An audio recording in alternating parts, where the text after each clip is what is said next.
السلام علیکم ورحمۃ اللہ وبرکاتہ۔ اعوذ باللہ من الشیطان الرجیم، بسم اللہ الرحمن الرحیم۔ ربی یسر ولا تعسر وتمم بالخیر۔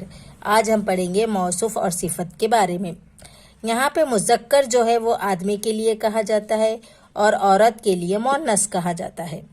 مرکب توصیفی میں جنس اور عدد کے اعتبار سے موصوف اور صفت ایک دوسرے کے مطابق ہوتے ہیں، یعنی موصوف اگر مذکر ہو تو صفت بھی مذکر ہی آئے گی، موصوف اگر مؤنث ہو تو اس کی صفت بھی مؤنث ہی ہوگی۔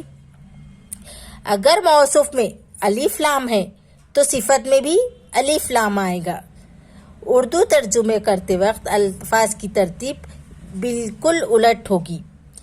الباب صالح نیک باپ، الابن صغیر چھوٹا بیٹا، الدار الکبیرۃ بڑا گھر، الام صالحۃ نیک ماں، البنت صغیرۃ چھوٹی بیٹی،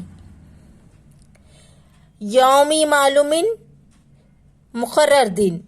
اب یہاں پہ دیکھیے، یہاں الف لام ہے تو یہاں پہ بھی الف لام آیا ہے۔ جیسے یہاں موصوف ہے تو وہاں پہ بھی موصوف میں الف لام ہے تو یہاں صفت میں بھی الف لام ہے۔ ایسے ہی یہاں پہ موصوف اور صفت، اگر موصوف میں الف لام ہو تو صفت میں بھی الف لام ہوگا۔ آج کے لیے اتنا ہی، آگے کے ایپیسوڈ میں آپ کو بتاؤں گی۔